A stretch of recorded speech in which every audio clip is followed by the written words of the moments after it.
Hello, welcome to this week's adventure in Canada's wilderness. I'm your host, Micah James, and I live out here in Canada's wilderness. This week, I'm going to teach you people what to do in the event of a bear attack, so that you'll be prepared if you ever find yourself stranded out in the wilderness. Whether it's up here in Canada, or right there in the comfort of your very own living room. Now, I know what you're thinking. Oh, Micah, in this day and age, bears don't eat people anymore. I thought they fought forest fires or something like that. Well, yes, bears do fight forest fires. That's how they won the Nobel Peace Prize in the '84 Olympic Games. But fighting forest fires is a very strenuous job. It takes a lot of energy. And while normal forest firefighters just drink a Red Bull to get their energy, bears' paws are too big to open a Red Bull can. So they just eat people that have just drank a Red Bull. Now, I know what else you're thinking. Oh, Micah, aren't bears dangerous? Well, no, not all bears. I mean, you've got your Kodiak bears that chew tobacco, koala bears eat leaves, polar bears, I think, are vegetarian, which means that they won't eat you unless you're vegetarian, which just leaves black bears and grizzly bears that are the man-eating bears. So, if you're ever getting chased through the wilderness by a bear, you're not sure what kind it is, just Google him. That way you'll know if he's trying to eat you or not. Now, I know what else you're thinking.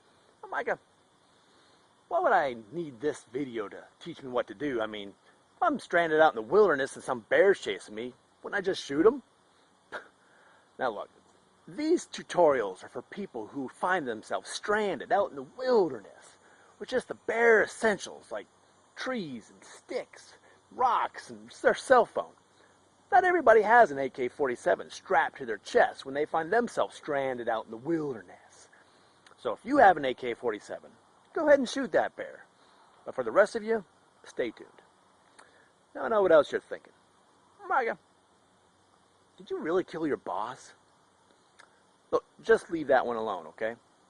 Alright, now let's get started. So, the first thing you want to do in the event of a bear attack is find a stick, a nice long stick that you can sharpen to a nice point. Come on, I'll show you. Alright, so, go through the trail here. Here we go. See, pull the stick out of this tree. There. Nice long stick.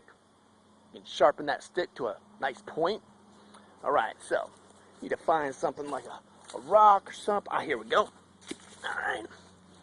Okay. See, got this rock. Now, we're going to pound on the stick and sharpen the point. What we're trying to do here is get this point nice and sharp until we see the lead. There we go. So, see that? Got a nice sharp point. The lead is sticking out. Now, what we need now is a sheet of paper or something. Here we go. Sheet of paper. Alright, so take the stick, sheet of paper, write this note in here. Okay, there. Now, I'll read it to you so you know what it says. Dear wife and or wives, because bears aren't racist. They eat Mormons. Won't be home for dinner tonight. Got eaten by bear. P.S. Don't dry my socks that are in the washer. I don't want them to shrink. Just hang them up. I hate when she does that. Alright, so you can personalize this, to your own taste. Like, maybe put, dear husband, if you're a woman. Or, won't be home for lunch, like if it's around noon. Or, you can maybe name the bear, like, got eaten by Franklin the bear. Just remember to add the bear on the end, because if you just put, I got eaten by Franklin, and you have a buddy back home named Franklin, you might be in trouble once they find you're missing. Or, don't dry my pants, underwear, whatever, Just personalize it to your own tastes. Alright, so, now that you know what to do in the event of a bear attack, you can, offer the bear your arm to eat first. Or, maybe give him your leg. Maybe he's a leg man. Or, you can try running away, but that's just ridiculous. You'll never get away from him. In the very unlikely event that you did get away from him, the coyotes would get you. So, I say if it's going to happen, just enjoy it. Alright. I hope you learned something. Now, next time you're stranded out in the wilderness, you'll know what to do in the event of a bear attack. All right. Well, I'll see you next time in Adventure in Canada's Wilderness.